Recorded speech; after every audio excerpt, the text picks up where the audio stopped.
নমস্কাৰ বন্ধুসকল, এই মুহূৰ্তত মই ওলাই আহিছোঁ এতিয়া নাৰায়ণপুৰলৈ ওলাই আহিছোঁ। নাৰায়ণপুৰত আজি আমাৰ সচেতন যুৱ উন্নয়ন মঞ্চ অসমৰ ব্লক সমিতিখন গঠন হ'ব আৰু সাংগঠনিক বিভিন্ন ধৰণৰ কথা বতৰা আলোচনা হ'ব।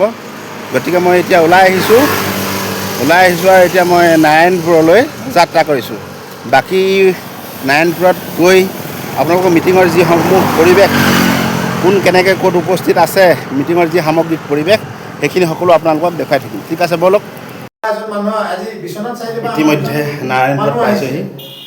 নাৰায়ণপুৰত প্ৰায় উপস্থিত হৈ ডাইৰেক্ট আমাৰ মিটিঙৰ স্থানলৈ আহিলোঁ আৰু মিটিং বৰ্তমান আৰম্ভ হৈছে আৰু মিটিঙৰ আপোনালোকক পৰিৱেশটো দেখুৱাইছোঁ।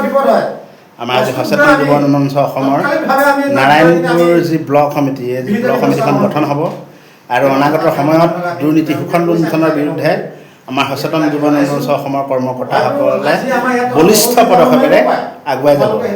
ইয়াত দেখুৱাইছোঁ আপোনালোকক আমাৰ সচেতন যুৱ উন্নয়ন মঞ্চ ব্লক সমিতি গঠনৰ, নাৰায়ণপুৰ ব্লক সমিতি গঠনৰ যি সামগ্ৰিক পৰিৱেশ, এই সামগ্ৰিক পৰিৱেশ আপোনালোকক দেখুৱাই আছোঁ। ধন্যবাদ মই দিছোঁ। আজি আমাৰ যে সময়ৰ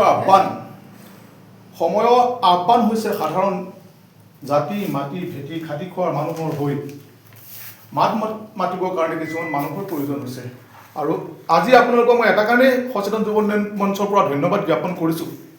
আপোনালোকে নদীৰ সোঁতৰ বিপৰীতে গতি কৰিছে আৰু আপোনালোকে আজি খাটি খোৱা মানুহৰ কাৰণে কাম কৰিম বুলি মনোভাৱ লৈ আমাৰ মাজত আহি উপস্থিত হৈছে। আমাৰ লগত একেখন যুদ্ধৰ যুঁজাৰু সৈনিক হিচাপে আমাৰ লক্ষ্যই কাম কৰিম বুলি আপোনালোক আমাৰ ওচৰলৈ আগবাঢ়ি আহিছে। গতিকে সকলোলৈকে মই পুনৰবাৰ কাৰ্যসূচী গৰমত আমি কিছু লোকে ওপৰত আৰু কিছু লোকে তলত আমি এনেকৈ বহি গৈছোঁ।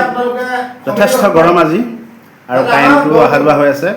কিছু লোকে তলত আৰু কিছু লোকে ওপৰত, আমি সকলোৱে মিলাই মিলিকৈ বহিছোঁ আৰু মিটিং চলাই আছোঁ। আৰু ইতিমধ্যে মিটিং আৰম্ভ হৈ গৈছে।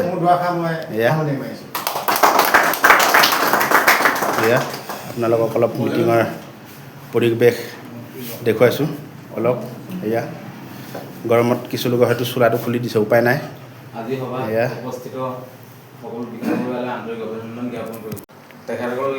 আমাৰ সচেতন যুৱ মঞ্চ অসমৰ কৰ্মকৰ্তাসকলে নিৰ্দিষ্ট বক্তব্য আগবঢ়াই আছে। সকলো সদস্যই নিজৰ নিজৰ বক্তব্য আগবঢ়াই আছে। এয়া কৰি আছে চৰকাৰে, মানুহবিলাকক সুবিধা নিদিয়ে, তেখেতসকলে এনেকুৱাকে প্ৰভাৱ বিস্তাৰ।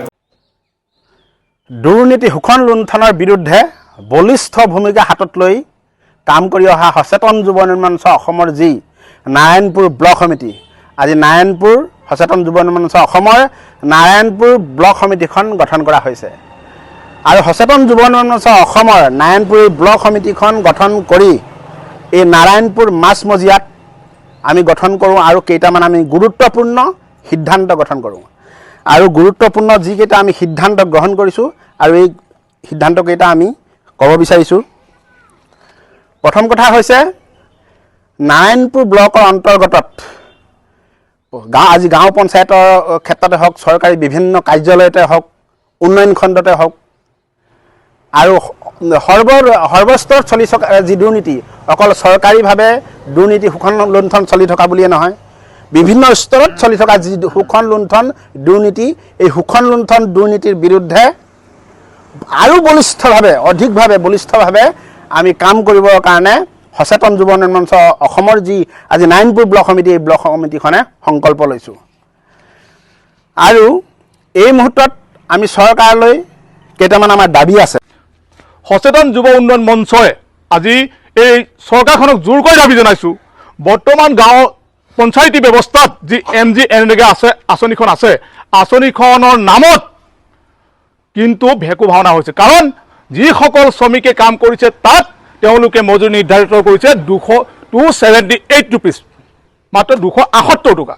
গতিকে 278 টকাত কোনো এজন শ্ৰমিক সেই এনৰেগাৰ কাম কৰিবলৈ নাযায়। কাৰণ কিয়?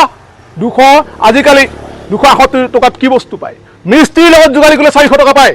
গতিকে এই যিখন আঁচনি আছে, সেই আঁচনিখন যদি উন্নতিকৰণ নকৰে, ইয়াৰ যদি মজুৰি বৃদ্ধি নকৰে, কিন্তু যি চৰকাৰে হওক, চৰকাৰৰ কিছুমান পালি নেতাক পুহি ৰাখিবৰ কাৰণে এখন বনাই থোৱা আঁচনি।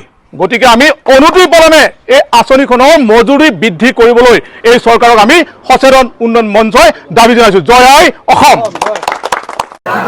ইতিমধ্যে আমি মিটিঙৰ কাৰ্যসূচী সামৰি এতিয়া হোটেলত সোমাইছোঁ চাহ খাবৰ কাৰণে দেই। সকলোৱে আমাৰ সচেতন যুৱ উন্নয়ন মঞ্চৰ কৰ্মকৰ্তা সকলোৱে আমি এতিয়া বৰুৱা হোটেল বুলি কয় নেকি ন, নাৰায়ণপুৰ বৰুৱা হোটেলত আমি এতিয়া বহিছোঁ চাহ খাবৰ কাৰণে দেই। সকলোৱে কিছু লোক চাহ খাইছে, গৈছে, কোনোবাই পানী খাইছে।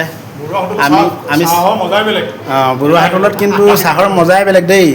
সকলোৱে আহিব কেতিয়াবা খাবলৈ, আৰু আমি খাম এতিয়া। ঠিকে আছে, চাহ খাব লৈছে বুলি।